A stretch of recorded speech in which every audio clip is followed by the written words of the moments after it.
Vamos directo al grano. Hoy tenemos un análisis donde vamos a escarbar en las fuentes reales para desenredar esa relación tan sonada entre el ocultismo de principios del siglo XX y el Tercer Reich. Hay muchísima información contradictoria y sensacionalista allá afuera, pura ficción en muchos casos, así que es hora de realizar la evidencia documental para entender lo que realmente pasó.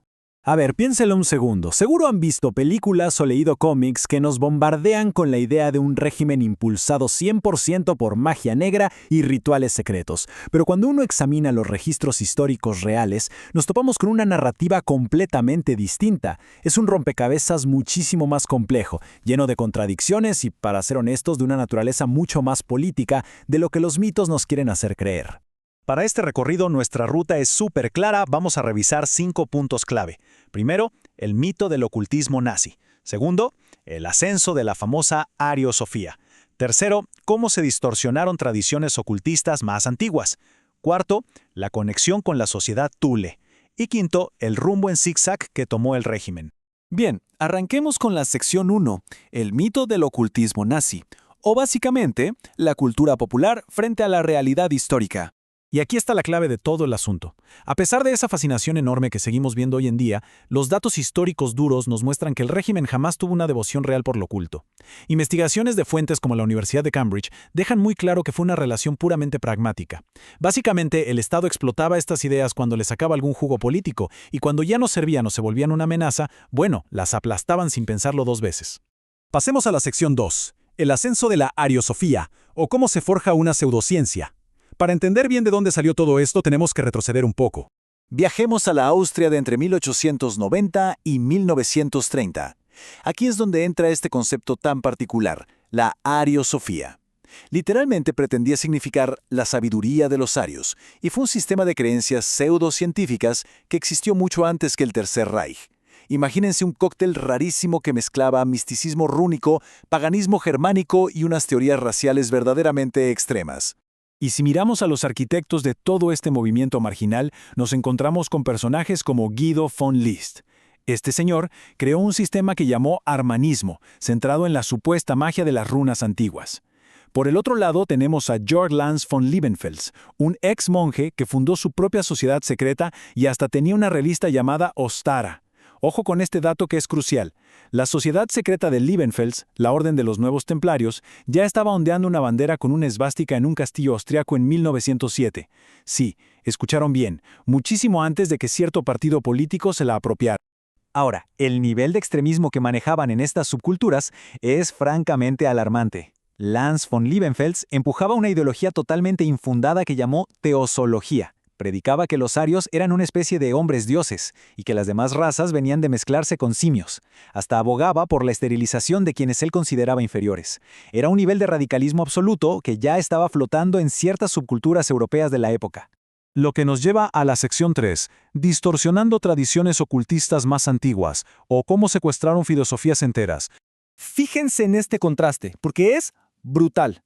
Miren la teosofía original de H.P. Blavatsky, que fue un movimiento espiritual global en el siglo XIX. Ellos enseñaban la hermandad universal, la igualdad espiritual, la idea de que toda la humanidad compartía una sola esencia. Pero luego llega la ariosofía, agarran esa misma estructura y la retuercen por completo. La transforman en un dualismo racial extremo, justificando la exclusión violenta y la supremacía. Básicamente, lo que hicieron los ariosofistas fue un robo de identidad intelectual.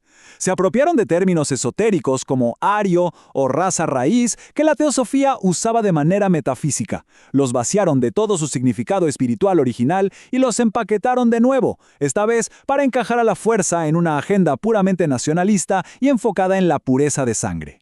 Avanzamos a la sección 4, la conexión de la sociedad Thule, rastreando el linaje histórico.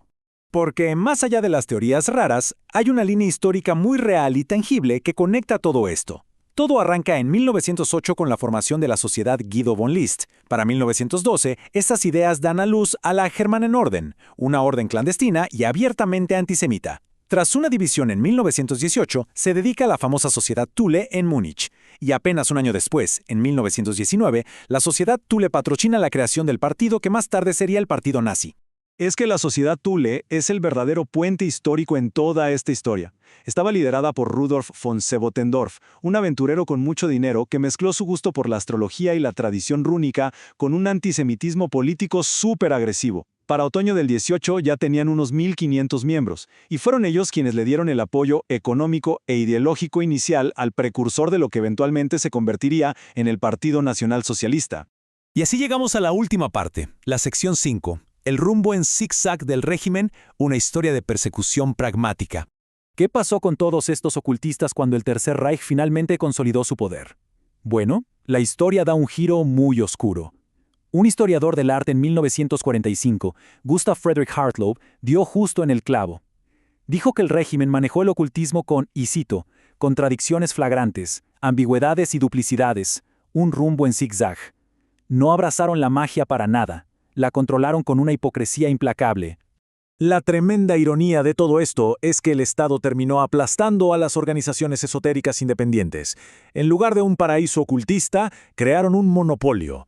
Establecieron una runología oficial bajo el mando de figuras como Karl Maria Willigoth. Si alguien se atrevía a practicar magia rúnica por su cuenta, fuera del control estricto del Estado, pasaba automáticamente a ser estigmatizado como hereje, y en muchos casos terminaba directamente en un campo de concentración. Para ponerlo en perspectiva, miren el caso de Friedrich Bernhard Marby. Él era un firme defensor del armanismo, un ocultista rúnico que incluso había apoyado abiertamente al nuevo orden. ¿Pero de qué le sirvió? El círculo íntimo de Himmler lo denunció simplemente por ser considerado un agente libre no oficial. Lo mandaron a Dachau en 1936. Así de rápido, los que antes eran aliados ideológicos se convirtieron en víctimas de la propia maquinaria que ayudaron a inspirar. Y esto nos lleva a un año crítico, 1941, el punto de quiebre definitivo para el esoterismo independiente. En junio del 41, el régimen lanzó una operación estatal masiva conocida como la Sonderaktion Hess. Fue una purga total. Barrieron con todo: astrólogos, telépatas y representantes de cualquier doctrina secreta. No querían absolutamente a nadie que pudiera albergar algún tipo de pensamiento independiente o una lealtad que no fuera 100% hacia el Estado. Todo esto nos deja con una pregunta bastante incómoda para reflexionar.